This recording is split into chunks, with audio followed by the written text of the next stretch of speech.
we'll always see those clients who come in with kind of like your chronic injuries, whether that's just like chronic tightness even around the neck or in the back, or some of those more chronic issues where they'll kind of flare up every 6 months or so, or they'll flare up every year or so. And I think the conversation I start having with some of these clients is like, sure, we could kind of provide the same type of treatment as before, where we're just calming things down, getting you back to baseline, whatever that baseline is, and then I'll probably see you again in another 6 months, or I'll probably see you again in another year where another flare-up starts to happen.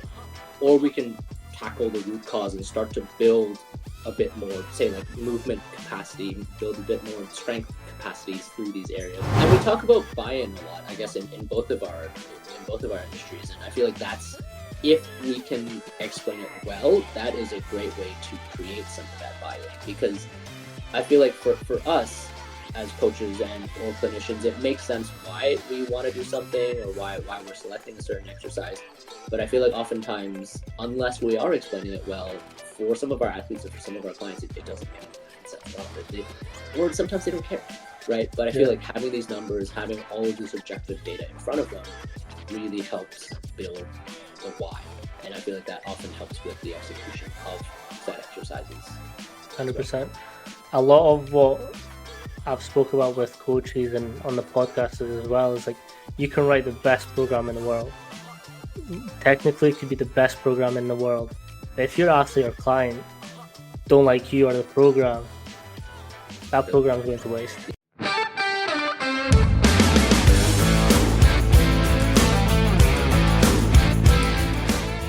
Hello and welcome back to PH Chalk Up. Today we've got Josh. Hi, how we doing? Hey man, thanks for having me. It's all good. How you doing? Good. Enjoying the little bit of sun that we have. Nice. Never-ending winter. So if you could just give us a little breakdown on who you are, what you do, and how you got to where you are. Yeah, so I'm Josh. I'm a physiotherapist. I'm based out of Toronto, Canada.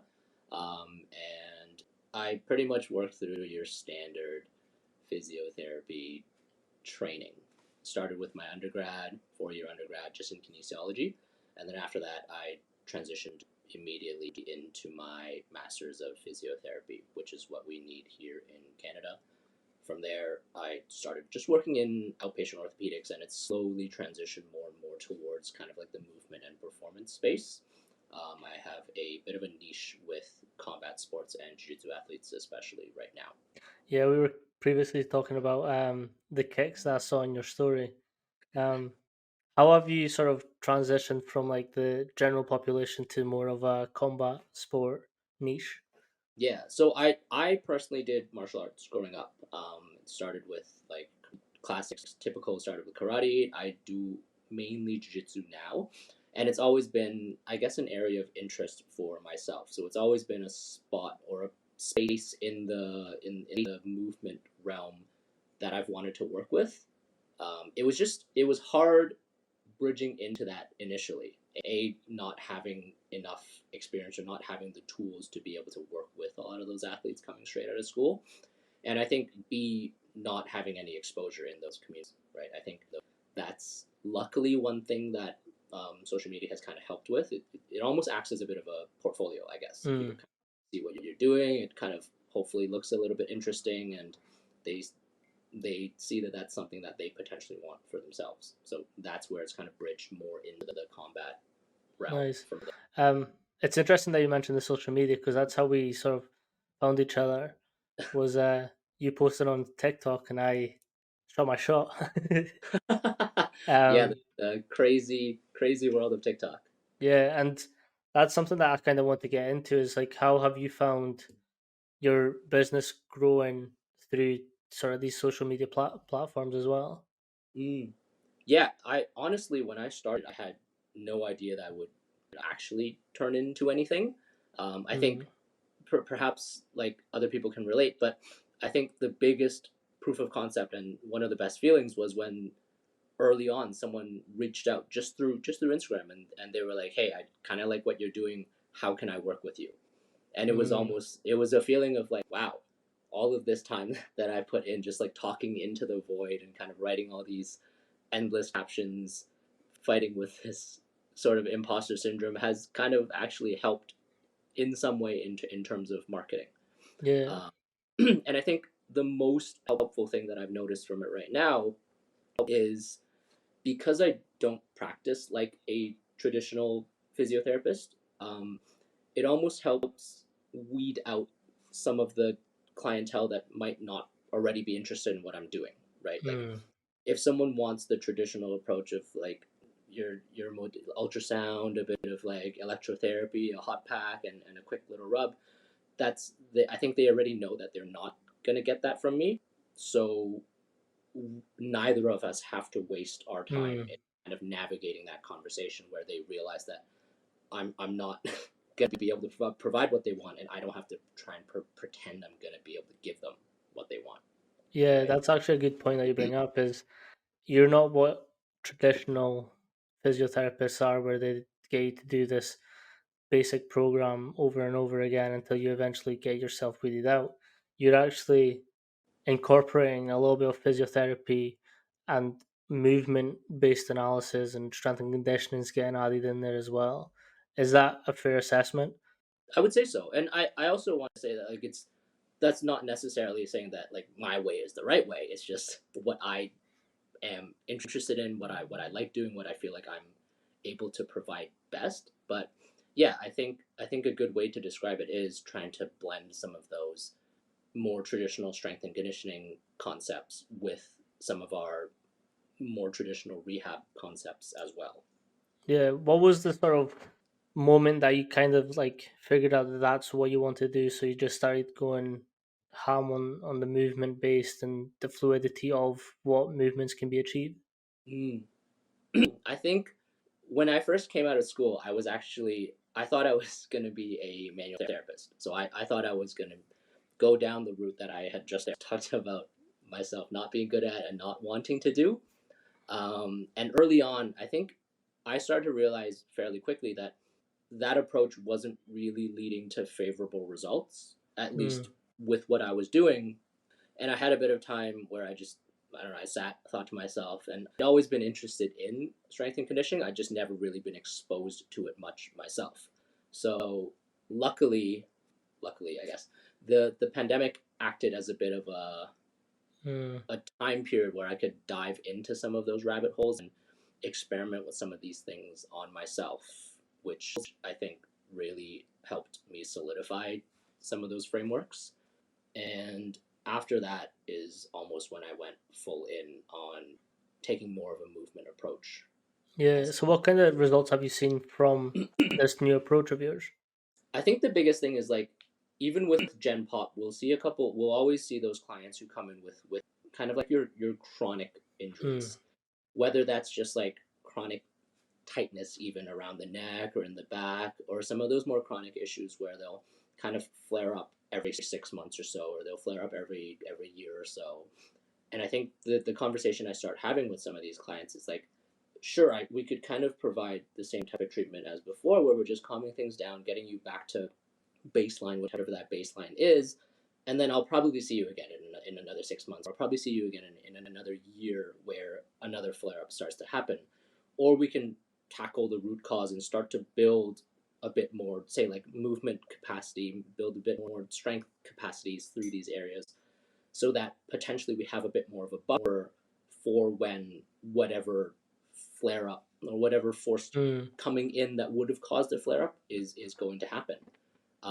And I think the biggest thing I've noticed over the past couple years is that we've been able to start to do more with some of these clients instead of just repeat that cycle of flare up in 6 months, they come back, flare up in 6 months, they come back.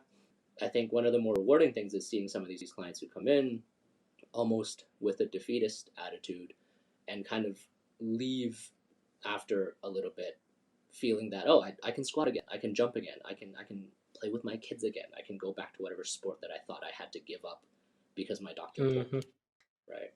I've got very strong opinions on doctors and telling everyone where to start and stop doing exercise. I got told by my doctor to stop doing exercises until I got my shoulder surgery, which was 2 years and a half later. So for Yeah. 2 years and a half, I wasn't able to do exercise and workouts. I did them, and I was Yeah, fine. I'm glad you did. I sometimes I wonder, is it like, are do they just not think about the amount of deconditioning that might happen? What is missing there in that messaging? Why are we still providing that type of almost um, dangerous messaging to our patients? I'm taking a small shot at the health service that we have in the UK, and to me, it makes it feel like the GPs that we have here, some of them, I've had a couple good ones, but some of them, it's usually the people who had to graduate at the bottom of the class. Mm, So they, outside of prescribing pain medication and medication in general, they don't really like to investigate further as to what could be the root problem. Like for you, for me, I like to know the whole picture as to why this athlete's like this. Why is he moving like this? Let's investigate. Let's spend some a couple hours getting down to the root of the problem. I don't think all doctors do that. mm, I have had some, but not all doctors like to investigate where everything is coming from. That's my opinion. yeah, yeah, and I guess there is going to be good and bad in every profession, right? I feel like sometimes some of these recommendations also unfortunately come from professionals who probably don't do much exercise themselves, and who don't understand much about sport or exercise Hundred themselves, percent. which is a bit of a shame. 100%. I think it's just, yeah, it's further reading, and then there's also different rules and regulations for country by country as well, so that could play a factor into these things. Um, but I read an interesting study from, I think it was Sweden. Their Swiss are really good at this, and for any type of like mental sort of ailments, so like depression, anxiety, and stuff, the first thing that they actually prescribe is an hour exercise a day. Mm. If that Oh, doesn't work, that is great. right? I wish more people did, because maybe it's just our bias as well. But I feel like movement, I feel like exercise, it solves so many things. I like in school, whatever problem someone might have had, a throwaway answer was always exercise, was always Mm-hmm. movement. And I feel like, again, maybe it's just our bias, but we can solve so many problems just by getting people to start moving again. 100%. And like, But I every episode at this point, I've spoke about like the first few interactions that you have with your athletes or clients. It's not like let's get to work right now. It's like little fist bump. How you doing? How was your day? Did you eat anything? yeah, Did you drink anything? How are you in general? Good, ready to go. Actually, my body feels amazing, but I had an argument with my partner, my dad, my mom. That can throw a session off. yeah, So how you react to that, you can either be the arsehole or you can just taper the session back, let them at least just experience some movement, and then yeah. go about it. Yeah, I think that's the art part of the art and science of what we do. 100%. It's Yeah. I've spoke about this book quite a lot as well. It's Conscious Coaching by Coach Bert Bartholomew. Um, Yes. it's one of my bibles. Um, Yeah. it's a book that had taught me a lot about how to be and how to react as a coach to different environmental situations. Like if Hmm. an athlete's coming in hot headed, figure out why. Don't just match it. It could be nothing to do with you, but you're just getting it. Yeah. So Yeah. the thing is, humans are so complicated. There's no point reacting to something because it hurt your feelings. Nine Yeah. times I out of feel like, ten, that athlete didn't mean to. yeah, communication is such a big part of. I think that's another parallel in both of our professions. Like communication is such a big part in what we do, and yeah. 100%. This is like kind of why I like to talk to everyone as well, like physiotherapists, because you're sort of dealing with when people are perhaps not at their best mental space as well. So I would like to have your intake on like some of the experiences that you've had and how you've sort of dealt with and overcome them. Mm. I think, like on that note, I feel like a big part of what we can do especially in the early stages, is almost provide a little bit of, I guess I'll call it like movement optimism for someone, right? I think a lot of times when people first come into clinic, especially if it is a bit more of of one of our more serious injuries, say like an ACL or an Achilles, something like that. I think especially as an athlete, they come in almost thinking that the world has ended, and understandably so, because those injuries usually mean they're out of sport for quite some time. Um, or if we take the total opposite end of that spectrum, someone who's coming in with chronic low back pain for years and years and years, what they'll usually say is, I'm afraid to move. I'm afraid to do these things. I don't know what I'm able to do anymore. And I think a big part of what we can, for both ends of that spectrum, is just show someone that it is safe to move again, and show someone how they can kind of navigate and calibrate that for themselves. And oftentimes that can, I'm not saying it's the only thing that can help, but it can do a lot for us in terms of having it again for stress, for some of our some whatever else might be going on in our day-to-day lives. Yeah. What are some of the things that you try and work on initially with your clients? Mm.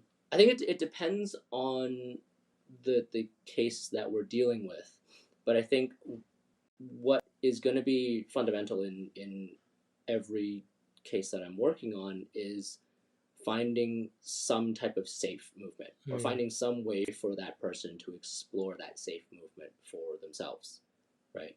Because like we talked about earlier, movement is going to drive a lot of their improvement, drive a lot of their rehab anyways. So if we can find a way for that person to explore that movement space for themselves, it allows us to then work on whatever other deficits that they might have. And then as they're continually exploring throughout the day, we can almost assume that some of those adaptations that we're making kind of fall into that system Yeah. gradually over time, right? So I think a big part is just establishing that safe movement, and then finding what deficits that they might have, and building out a plan from there as to how to tackle them, phasing out that return to activity or return to sport for them as well. I think the biggest thing is having them be able to understand what that path or what that process might look like. Yeah. In terms of movement efficiency, how do you sort of identify where they're faulty, and what are some of the things that you do to then regain that back up? Mm. So a very simple screen that I might do for most of my clients who are coming in is, I just want to see how they're moving first. So your typical, your squat, your split squat, some single leg motions, some of our jumping motions, and then I've taken a lot from FRC, from functional range conditioning as a system. So we'll also take a look at their cars as well, right? Just see how every single joint, or whichever affected joint that we're looking at, how well they're able to explore movement in every single direction throughout that joint. And I think taking a look at that in a global sense, with say like our more compound movements like our squat, like our lunge, things like that, and then isolating that with something like our car, helps us get a bigger picture of how someone is able to use all these parts, and how well they're able to move just that part by themselves. And then from there, if I need to look any closer, I might put them on the table and just take a look at their ranges of motion, their active, their passive ranges of motion. And we're, at least in the early stages, just looking to restore full or restore normal for all three of those components, if that makes sense. Yeah. Um, we've kind of previously mentioned it a little bit, but what originally drew me to you and your page was the type of exercises and exercise selection that you were picking and developing these movements, specifically for the rotator cuff, the hip, and ACLs. Like, what are some of the things that you've sort of found out along your way to help you come up with these sort of progressive stages? Mm. I think the biggest thing, and we'll go back to FRC as what kind of opened my eyes to this. I think the biggest realization for myself was starting to understand that exercise, or whatever exercise selection, whatever exercise input that we're choosing, doesn't necessarily have to be just like whatever memorized exercise we learned in school. I think as long as we understand what adaptation we're chasing. And as long as we can then understand how we might change that setup in order to drive that adaptation, it frees up a lot of that exercise prescription or exercise selection process for us. Because I think in physio school, at least, we're almost taught to look at exercise as just memorize this list of exercises for whatever, say like rotator cuff, we just memorize some banded external rotation and who knows what else is being taught in school nowadays. Where I feel like that doesn't touch on a lot of potential qualities that someone might be lacking with, say, we'll talk about rotator cuff, right? I think being able to strengthen through some of those end ranges, being able to strengthen through some of those ranges of motion that might be a bit more injury prone, and then eventually branching that more towards the speed side of things, or branching that out more towards like a longer exposure side of things, so that we can touch all those potential, oh that's great, so that we can touch all those potential re-injury mechanisms that someone might run into. I think is an important piece of the exercise prescription process. Yeah, like I said at the start, is this was off the podcast, but having had shoulder injuries and sort of dislocations, I did get prescribed exactly what you mentioned: external waves, internal waves, up high, low, push your arm out with a broomstick. But like I got to what 5 weeks in and I was bored because that's all I was Yeah, given. I wasn't given any progression, and I think that's yeah, what really sort of interested me to reach out, is that you might provide these external internal waves, but you've also got a way in the system to progress these and sort of build up the reactions. Like a lot of what happens with injuries is your tendons and nerves get damaged. With that, there's less blood flow going into them. So if blood flow is restricted, that healing process is going to take a lot longer. So how are you going to get that blood rushing through it? I again, when I did it, voodoo flossing was a big thing, so I did some of that. Kind of oh helped. that brings back memories. I haven't heard of voodoo floss in a while. Yeah, so like that, I've actually still got the band. I've still got everything. Um, Mm-hmm. so for me, I was trying anything and everything to sort of progress. And again, information wasn't like it is now, so I really had to like read magazines and read books and whatnot to sort of build up my strength. But I kind of wanted to get your take on like your progression through these exercises and how you identify, okay, he's actually needing some more explosivity in this movement, or he's actually needing some more isometric movements there. How would you Yeah, explain that process? yeah. This is an interesting one because this I've been thinking about this a lot recently. I think early stages we'll kind of start from the beginning. I think early stages main priorities are still just to restore range of motion and kind of restore we'll say strength, right? Just static strength, isometric strength, whatever we want to call it. So I think some of those early banded exercises might do a decent job at that, kind of build that base foundation. But from there, I like to move on first to, say, in that end range, I want someone to be able to tolerate max effort in that end range isometrically. And I feel like starting that isometrically has been beneficial for me just in how we can safely and slowly start to ramp up towards that max effort. Usually, when someone's then able to tolerate that max, I don't know how you're finding these so quickly. Call me Jamie. Usually, usually when someone's able to tolerate that max effort, then in sport we don't just exist here, Yep. right? Usually there's some type of yielding into those positions, so the next step from that is naturally to teach someone or restore their ability to yield into some of those end ranges, right? So after an isometric tolerance here, we then look at eccentric tolerance into that same position, right? Often supramaximally perfect, right? From there, I think there's then two directions that we can branch off. The first is kind of being shown right now is where we start to look at speed, right? Because again, sport injury often doesn't happen slowly. So I want someone to be able to start to funnel some of those peak force qualities more towards things like their rate of force development, more like power, things like that, right? And that kind of transitions into some of our more range speed exercises that, again, are not the only thing that I do. It's just one way that I really like to isolate some of these qualities, right? I think, going on a tangent, I think sometimes when people see these on social media, they think that that's the only thing that's being programmed, and it is not, right? It's just a good way to isolate some of these qualities and make someone work on them, right? But if we follow that same hierarchy, first, I want someone to be able to generate force quickly from that same position. So that might be just like a quick concentric spike in that position, right? And then from there, I want them to be able to, again, fail quickly into that position. And then I want to start to add chaos and reactivity into that as well, because everything we've done so far has been pre-planned. They know exactly when they need to spike up. They know exactly how much they need to spike up. And again, in sport and injury, that often isn't the case. So I want them to be able to react. I'm looking for them to be able to stiffen quickly against an incoming force. I think the really interesting point of that is the reactive part of the movement, and that I 100% agree with what you're saying. Is that injuries in sport don't happen slowly; they don't happen controlled either. They're usually very fast, sharp movements that you've had to make that exposes a certain weakness that you had.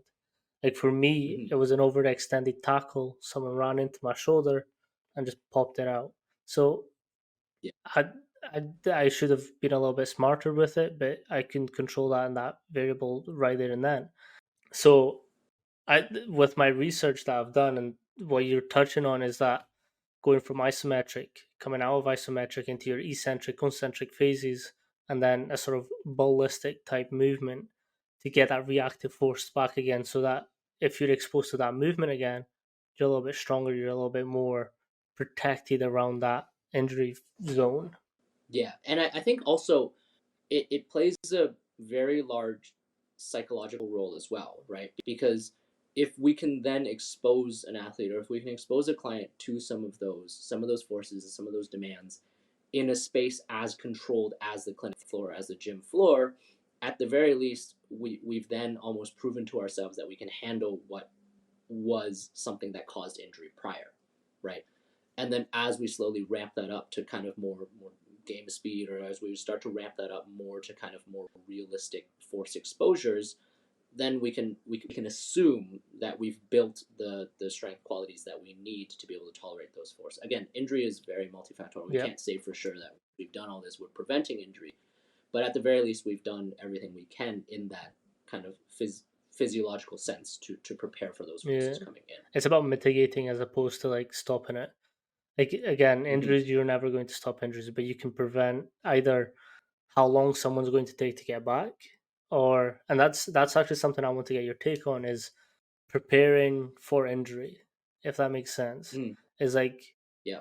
I because I've worked in sort of collegiate D1, what we do a lot of is accessory exercises to prevent injuries. And what we mean by that is just how quick can we get through someone who's been injured back into the weight room and back into training.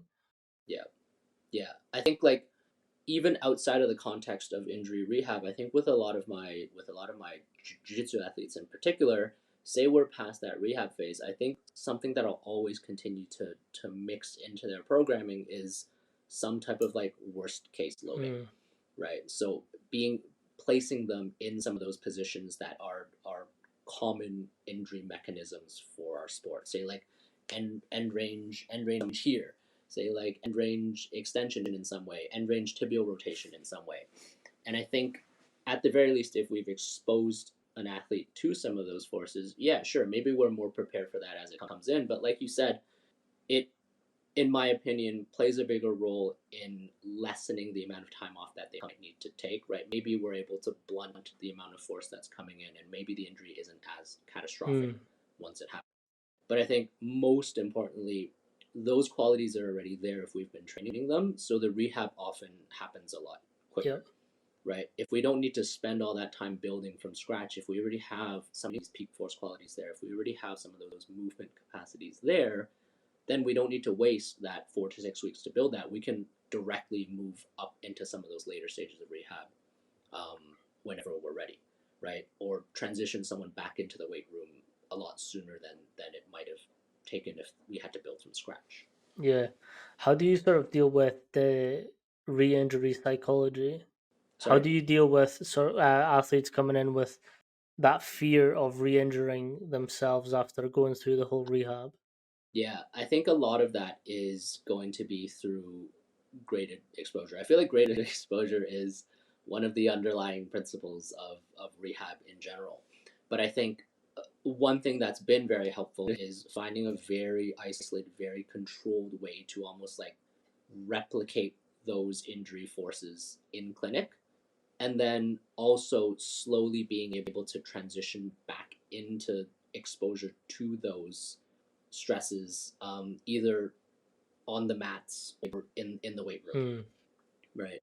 And I think as long as we're responsible with how we do that, and as long as we're again minimizing risk of re-injury as we do that, it's just again proof of concept for that athlete. Every time they go through another rep, it's to them, oh, I can handle this without it blowing up.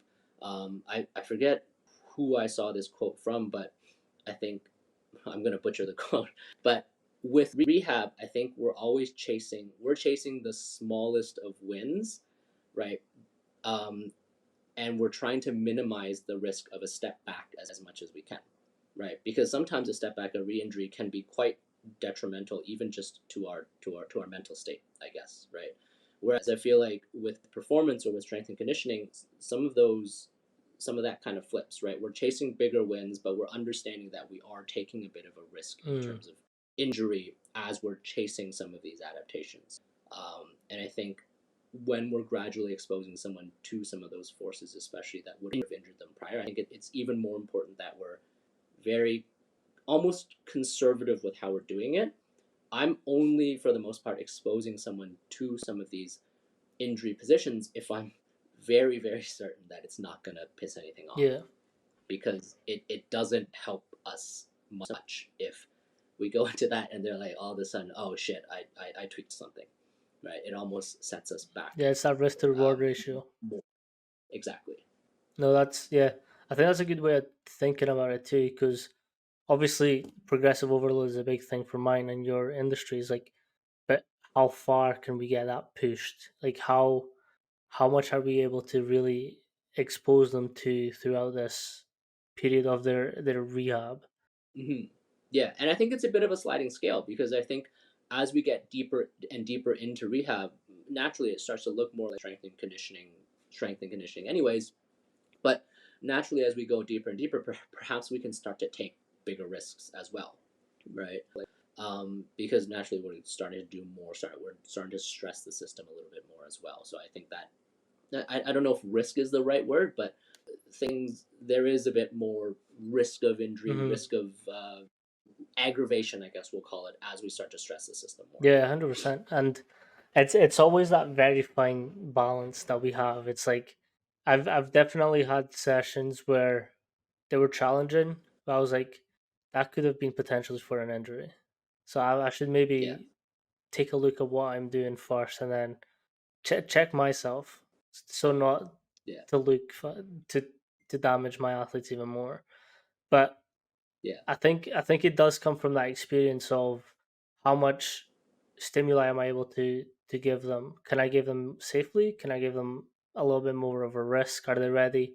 What are their sort of, and this is something that I've sort of been dabbling on a little bit, is like, can we check player readiness for the gym, like for an S&C mm, workout? And how does that look? How can I make sure that they're prepared to be explosive? Jump mats, get a jump mat, let's go. If they're scoring yeah. high, perfect. If they're scoring low, why? Can I really push that session that high? Or should I just calm myself down and look at what's maybe best for them?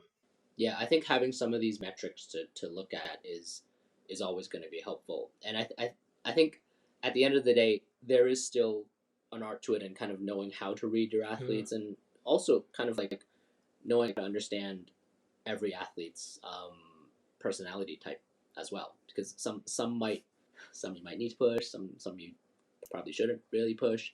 But I think nowadays, as clinical tech is coming more and more into our space, there's more and more, I guess, objective ways to track readiness, or also like kind of track progress over a 6, 8, 12 week block, to make sure we're on the right track, make sure we're not overcooking our athletes or our Yeah, clients. there's nothing better than a fist bump. You can tell a lot. Yes. That is true. What are some of the sort of metrics that you test for readiness for your type of sessions? We go off of a lot of our peak force Mm, testing, with a lot, especially with return to sport. We're looking for both symmetry values, and with our testing, we're mainly going by percent body weight. okay. Just kind of like normalizing that back to what we might see in the literature. That is one of the big things that we're looking for. We're also looking at, I guess, jump and or landing mechanics, right? So at one of the clinics I work at, unfortunately, because we don't have force plates, we're just using motion capture to kind of get a bit of an idea on some of our jump testing. So jump height, reactive strength, we're still able to get those, and we're just looking for, again, symmetry and movement and or landing mechanics with something like that. Do you? Oh, And sorry. then, No, no, no, no. no, no, It's on you. okay. So aside from the tech side of things, another thing that I might look at to kind of phase my return to sport is some of our, I guess, more commonly seen base movements or base positions that we might in the sport. So say for something like jiu-jitsu, I want someone to be able to tolerate full loaded knee flexion in kind of our combat based positions. And I want them to be able to tolerate like max effort isometrics from those positions before we phase into either returning to drilling or returning to sparring on the mats. And then after that is when we might start to take a look at some of the more objective data, where we might start to actually look numbers, how hard you're able to push those positions. Yeah. Have you ever had a look at Vald equipment? Yeah, Yeah, yeah, I definitely have. They're doing they great are. things. I will say they're doing great things in this space. Like, yeah, they've just made it so much more accessible to test all of these things. And I think because of that, a lot of clinics are going to start to, um, I guess, upskill and start to offer some of these in some of their testing procedures, which I think it could go both ways, because I definitely know a few clinics in the Toronto area that would just use it as another gimmick. Mm, yeah. I was at their headquarters yesterday, and Oh, it was a dream. jealous. It was a dream. They had everything. They're doing cool things, man. They're doing They are. amazing I had things. the first thing I chose to go on was the Nordboard, Of course. and I was just thankfully. So I had an imbalancement on my left to right leg, Mhm, not being able to figure out why. It's just what it is. Could be compensation for mhm, my arm or my shoulder, but I'm not sure why my left would be stronger than my weaker than my right. Um, mhm. but that's something I've been working on. So yesterday I was in the Nordboard, and then the frame, all my Yeah, the levels, force yeah, frame. all my levels are like 2% off each other, which is like peak. Yeah. And I was like, Man's been working. hey, it's these little metrics that really get me like pumped up. And they can be so motivating. Like, on that note, they can be so Mm, motivating for a client or an athlete as well. Like, they can, I guess it can go both ways. They can really show an athlete where they're really struggling, or if they've like really like grinded for a 6 to 8 week block, and then we see some of those metrics jump up. It's one of the greatest mm. feelings, actually seeing that change, and seeing a client's face light up when they're like, oh, all that work actually paid off, and I can see the difference after 100%. And that. like the different amount of data points that you get from it as well, like really helps you Yeah. explain to your athletes or to your clients what exactly is going on. One of the best functions that I saw from my experience there is I was on the force plates. Mm. So you can actually, if you've got an iPad, you can video the squat, jump, or the squat, whatever movement you want, and you can actually freeze frame and go frame by frame to identify exactly if you've got knee valgus, if your hips dip in one way, you can actually like see that on video and show to your athlete, look, we're doing great work, but like we need to try and fix this and tackle this now. Yeah, and we talk about buy-in a lot, I guess, in both of our industries, and I feel like that's, if we can explain it well, that is a great way to create some of that buy-in, because I feel like for us as coaches and or clinicians, it makes sense why we want to do something or why we're selecting a certain exercise. But I feel like oftentimes, unless we are explaining it well for some of our athletes or for some of our clients, it doesn't make any fucking sense at all. Or sometimes they don't Yeah, care, right? But I feel like having these numbers, having all of this objective data in front of them, really helps build the why. And I feel like that often helps with the execution of said hundred exercises percent. as A well. lot of what I've spoke about with coaches and on the podcast as well is like you can write the best program in the world. Technically, it could be the best program in the world, but if your athlete or client don't like you or the program, that program is going to waste. Doesn't mean shit. Yeah, So absolutely. that buy-in is 100% what sort of makes or breaks Yeah. that particular case. Mm-hmm. What's your Agreed. again? I've went through your whole page, and this is an area that's sort of really interesting me recently is the rotational work and rotational Mm-hmm. type injuries. What are your sort of low hanging fruits there, and what do you recommend people do? I think rotation, especially, it will. I think rotation in everywhere, honestly, but rotation in the shoulders, rotation in the hips, rotation in the knees. I feel like those are very oftenly seen and understood as injury mechanisms. But we'll go back to the example of the shoulder. They're very they're not very often trained positions, or I guess force vectors in the gym, Mm, unless you are already injured. I feel like, especially with the shoulder, for most people, their only exposure to rotator cuff work or shoulder rotation is if they've injured their shoulder and they go see the physio and they get a TheraBand rotation, right? But then, as soon as that pain kind of goes away, they already phase out of some of those rotational inputs. And then I feel like naturally, like with any other physical quality, if it's not being trained, if it's not being visited, it's just going to deteriorate over time, right? And what we tell a lot of our clients, I guess, is for the most part we can understand injury as injury happens when the force coming into our body exceeds the amount of force that we can mm, generate, right? So if we've never visited any of those rotational positions, or if we've never done anything forceful from those positions, then it's hard to imagine that we can, I guess, resist any of the forces coming in, right? So I guess as far as low hanging fruit goes, even just exploring and exposing an individual to rotation through, say, like the shoulder, rotation through the hip, rotation through the knees, completely unloaded, does a lot for us just in lessening the shock mm. it might be to our system when we're forced into these positions, either in sport or even just reaching around to the back seat to grab something, right? Like that is shoulder rotation, right? And I think if we visit that throughout the day, then we're at the very least a little bit more prepared for that. Yeah. What are some exercises that you'd recommend people do for each sort of to start building that reactive strength to the movements and rotational work? I'm going to be very biased here. I think one thing that I introduce to most all of my clients is our cars, Mm, right? Because of how well they're able to just explore every single corner of that joint motion. So say for the shoulder, we can hit like almost full internal rotation, we can hit almost full external rotation with that.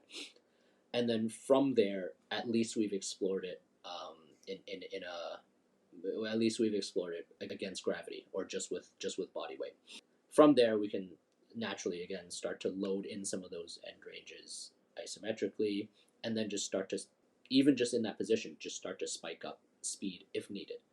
But I think for most people, just moving through it in a car is going to do a lot for us. If we do nothing else, just exposing our body to those mm. positions on a daily basis, it might not prevent injury, but it'll do a lot for us in being prepared for some of those Yeah. positions. What are some of the wildest success stories that you've had within your client base?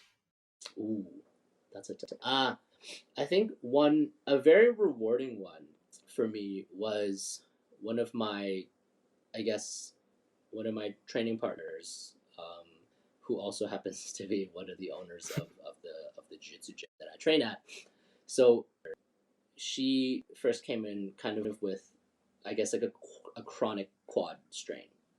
And to give a bit more context, she had also just given birth, right? And it was almost like every time we tried to increase intensity on the mats, it would just tweak again, right? It would just constantly re-aggravate and constantly re-aggravate. And I think we really started hammering away at it before Masters Worlds. And I think the coolest thing, even though I wasn't there, the coolest thing for me to see was all these videos of her. She competed, there were 2 separate competitions at the time. So I think she had like 5-6 matches or something. But I think the coolest thing to hear was that it was like she was back to normal, basically. It was like seeing old Rachel before injury, old Rachel before all of these issues that we've been dealing with. And also seeing photos of her on the podium was cool as well. That's actually something that's not talked a lot about, is women and like postpartum, and like how their bodies are still very flexible because of all the different hormones that have been pumping through, and like what does that look like for injury purposes afterwards? Yeah, I think so. I'm lucky that I get to work alongside a lot of great pelvic physios, because for a lot of those cases, I will often just pass off to a couple of my colleagues who are much better suited for that, or much better suited to deal with that than I am. But I think biggest thing I'm thinking about when I'm working with someone like that is just being maybe not conservative, but just being a bit more strategic with how and when I'm progressing some of these inputs, especially when I'm looking at some of our more, I guess, connective tissue biased inputs, where it's like a long, heavy yielding isometric or a rapid spike where we might be potentially stressing more of our connective tissue's abilities to, I guess, sustain load. Yep. What's your sort of take on fascia and how to load it?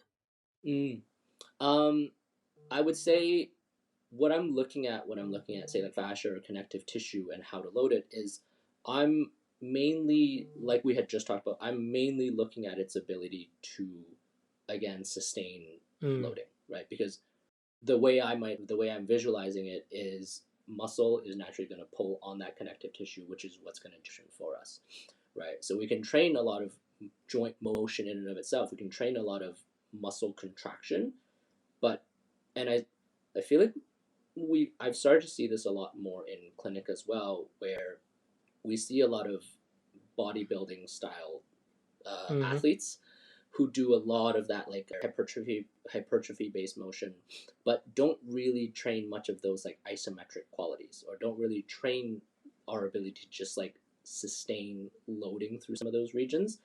And surprise, surprise, we see a lot of tendinous issues for them. Like I see a ton of every time some of those people come in, it's always tricep tendon, it's like lateral elbow, it's like quad patellar tendon. And the biggest thing that I mix in for a lot of those athletes is just some of those like long yielding isos, and then some of those quicker, more rapid movements that also, I guess, stress our connective tissue's ability to just kind of sustain quicker. Can you break down a little bit what you mean by long yielding isometrics? Yeah, so I think anything that, especially in a lengthened position, but anything that's going to place us in some of those lengthened positions and just have us resist load for, say, I'll usually program them for 30 seconds total time, right? So that could be some of the end range stuff that I was talking about earlier, or if we kind of put it into a bigger global movement, that might be even just like hanging out at the bottom of a split squat, hanging out at the bottom of a squat, right? Or hanging out in kind of like a elbow flexed position where tricep really then has to start to work to hold us in those positions, or really has to work to hold us upright. Especially for a lot of my tricep tendon issues, is something that I've been playing with. So I think it boils down to find a lengthened or aggravating position and force our body to be able to resist load from that position. And what we mean by load is any type of force going against that movement. So it could be your hand, it could be a physical weight like a plate or a dumbbell, kettlebell, anything. So Yeah. it's the load can be very wide in its aspect. Yeah, exactly. It could be early stage, it could be our hand, it could be a wall. Late stage, it could be a barbell with a couple plates on it. Yeah, one of my so in this season two, what I'm calling, I had Rob Anderson on, and he's the one that introduced me to this, and it's something that you've been mentioning throughout. Is this idea of going through isometrics, some type of coming out of isometrics and then ballistic. But his example that I saw was um, rotator cuff, and it was so they were just doing some type of isometric movement going from here. They then did something like eccentrically coming out of that isometric, and then they were smashing a Swiss ball and just like Oh, I love that. smashing that Swiss ball with that rotator movement and just like getting that explosivity. And the way he broke it down was I'm doing that so when they're in those long exposure positions, they're solid enough to withstand that force coming into it. Yeah, yeah. I love that, and I feel like I've been kind of tinkering with a similar idea as well. I'll kind of like myself refer to them as, I guess, like fatigue Yeah, contrasts, where I'm doing something either through range or like with a long hold ISO, where I'm almost just trying to gas the system, and then after that is, yeah, it's similar to sport where we're just trying to get someone to yeah. act quickly, act How much explosively, under and fatigue do you work with? it depends on the stage of rehab, I guess. Especially in some of those late stage return to sport, I'm looking to, at least in clinic, like drive a ton of local fatigue into the area, almost to failure. So with that first input, I'm looking for either failure or very close to failure, and then I drive right away into some of the speed Mm. movements, if that Yeah, answers your no, 100%. Um, during my last year of university, our lab had 3D motion analysis. We had force plates on the floor, and we had an ungodly amount of ergo bikes.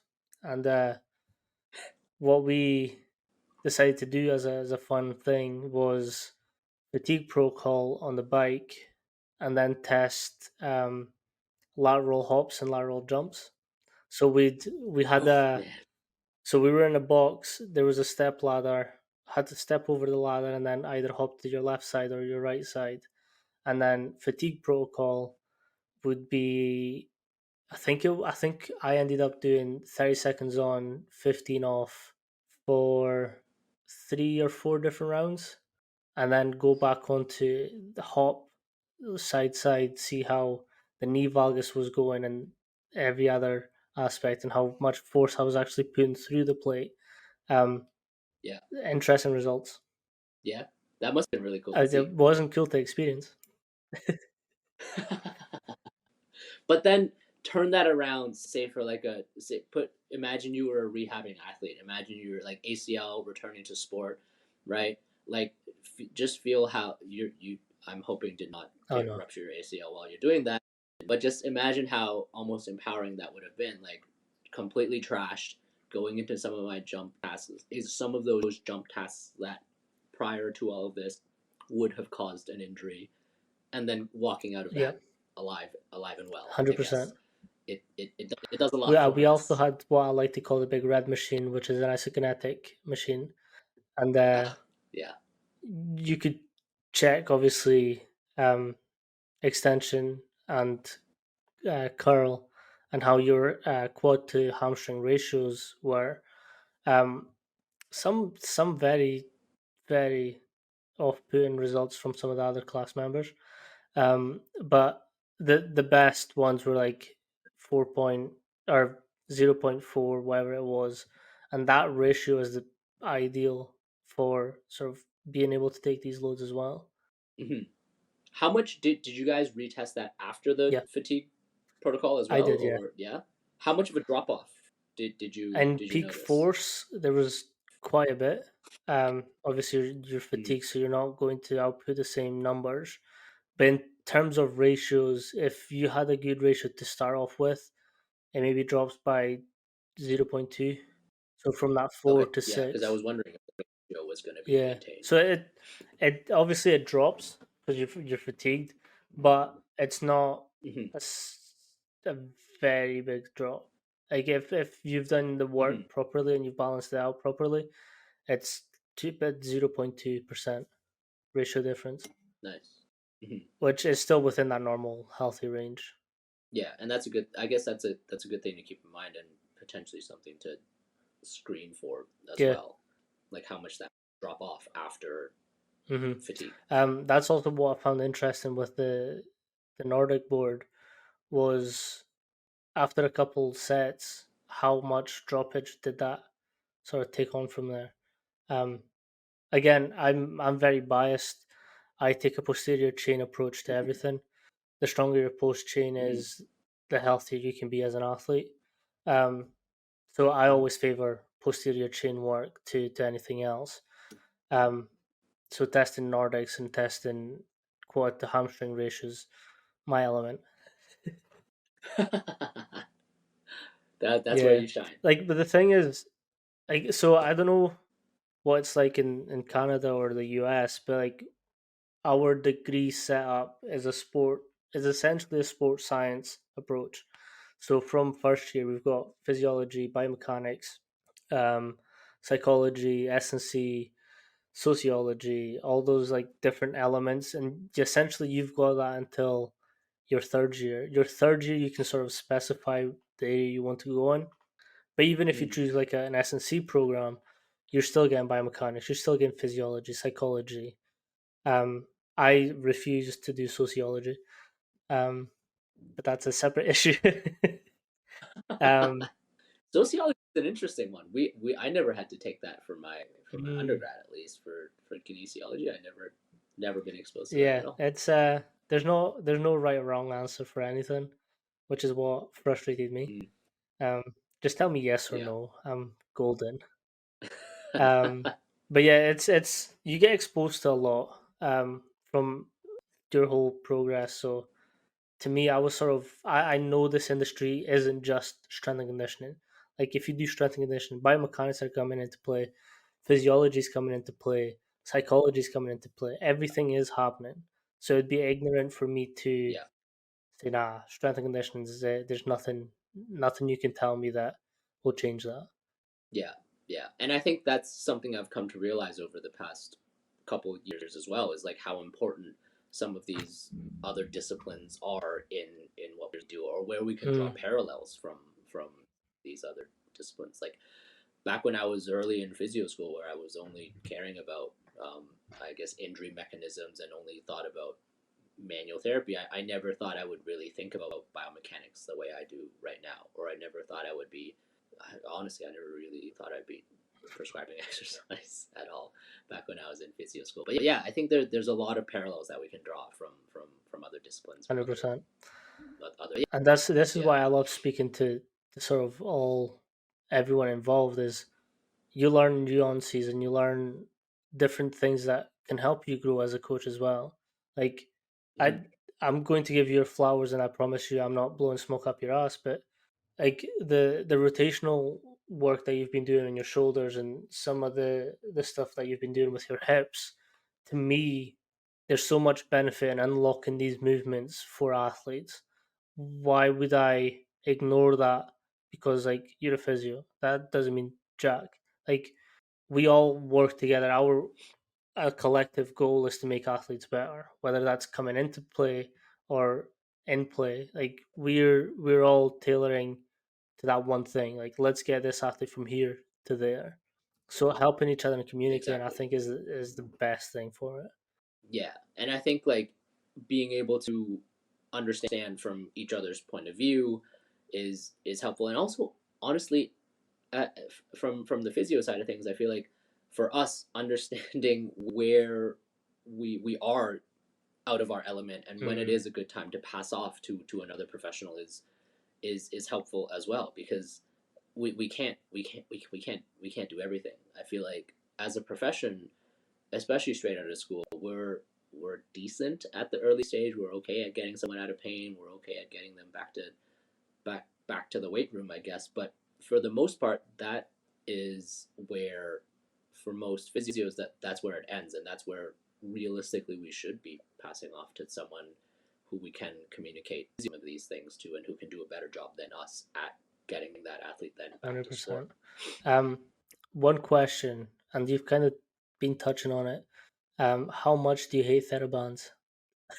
Oh, you know what? I used to be I used to have a hard stance. I feel like it's kind of softened a little bit because I think what I hate is when someone tells me that they've been to physio before, or like people will literally come up to me in clinic, or not even in clinic. People will find out that I'm a physio and they're like, "Oh, I've been to physio before," and they'll do this, right? Like this is universal for physio because everyone has fucking done the TheraBand and external rotation or the TheraBand clamshell.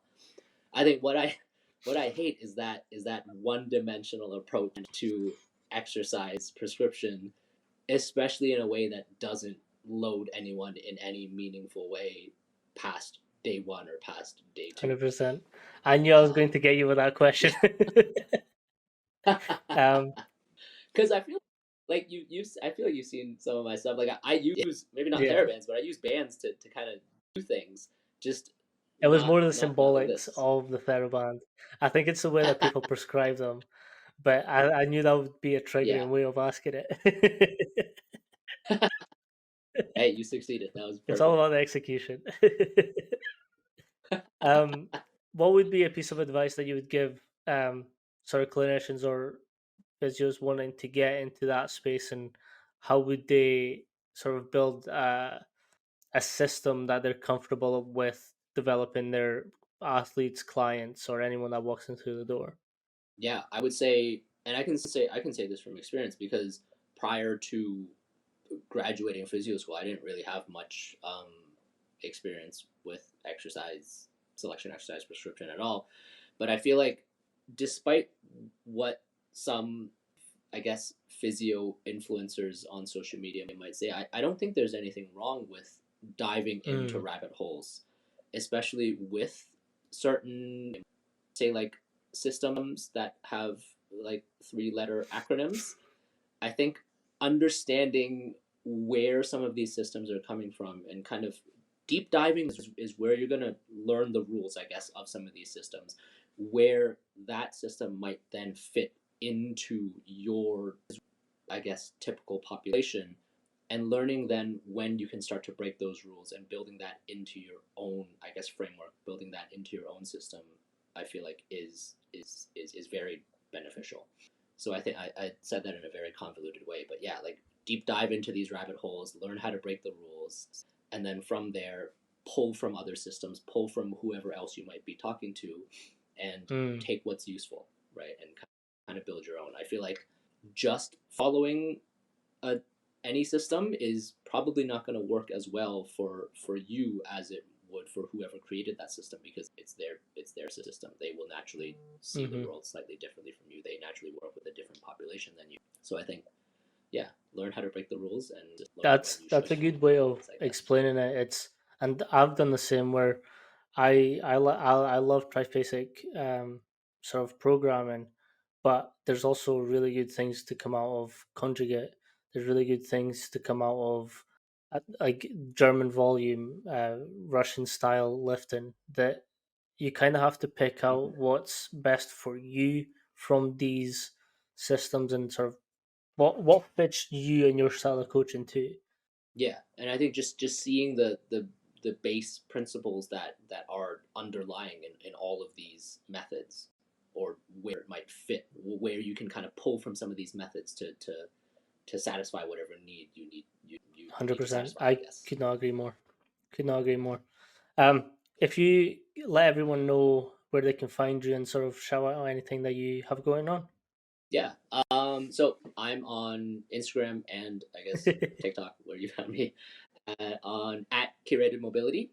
I am potentially playing with the idea of kind of building out, I guess, like not so much pre-built rehab programs, but almost like a, this is how I might Mm. tackle this kind of injury.